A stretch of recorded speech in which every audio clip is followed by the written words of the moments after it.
Get ready for the dictation. Start.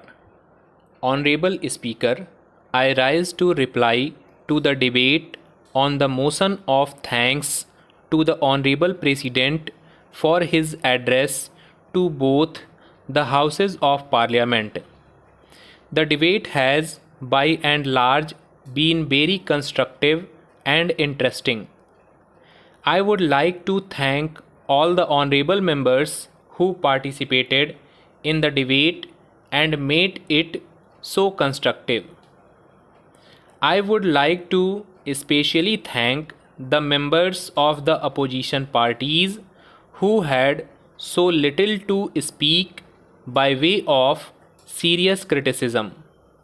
Sir, one of the points raised was that of our entering into some accords and trying to settle differences by talking across the table. Although I have clarified certain aspects in great detail outside the House, I think it is necessary that I should put the records straight in the House. I think it is necessary that I should put the records straight in the House.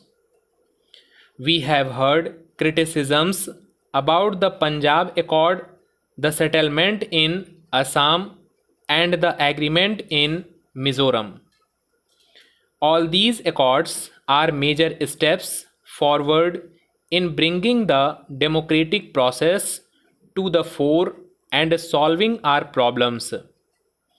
But for these accords, many of us now sitting here and discussing matters would not have been present here. So let not these accords be decried. One important point is the question of socialism. I have been repeatedly referring to it for the last so many years. Socialism is not the spreading of poverty as some would imagine. It is about equitable distribution and uplift of the people. We can move towards socialism only if we have greater productivity and if there is more wealth to distribute. We have shown in the past 2 or 3 years that the Indian economy is resilient and is capable of generating just this sort of development. We have continued the strategy that was evolved by Panditji. We proceed along the road that Indraji had laid for us. By improving the productivity in public sector, by improving efficiency of its functioning, we have brought about a change in our economy. But there are also tremendous challenges ahead. It will not be an easy task. The biggest challenge will be to bring about a new ethos. I raised this point earlier also, and we intend to go into this aspect in greater depth. I have no illusions of quick answers or ready made remedies. It is going to be a long drawn exercise.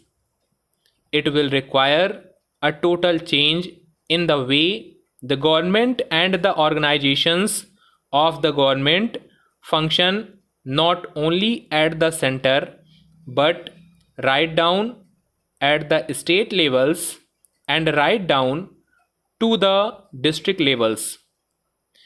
The lower you go, the closer you will get to the grassroots. Also, we will require unstinted cooperation from every section of the House if we are to be really successful. Nobody could imagine that it is a task that can be left only to the government. It will call for the involvement of the entire people at all levels. I have no illusions of doing it fast. We should ensure that every step is in the right direction of reducing the costs of our programs. When I go to the rural areas, to the remote villages, in the hilly areas of the country, I hear numerous complaints about how the program that we start from the center changes its character, content, and effect by the time it gets down to the roots. Those complaints may perhaps be wholly or partly true, but we must go into it in depth and find out what the blockades are, what the problems are, and take salutary steps to remove them.